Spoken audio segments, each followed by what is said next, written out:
الحمدللہ رب العالمین والعاقبۃ للمتقین والصلاة والسلام علی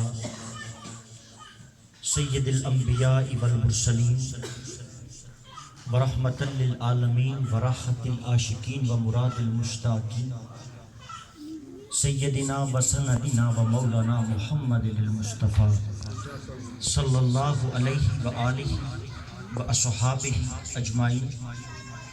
اما بعد فقد قال اللہ تعالی فی القرآن المجید اعوذ باللہ من الشیطان الرجیم بسم اللہ الرحمن الرحیم ورفعنا لک ذکرک صدق اللہ العظیم والصلاة والسلام علی رسولہ الکریم.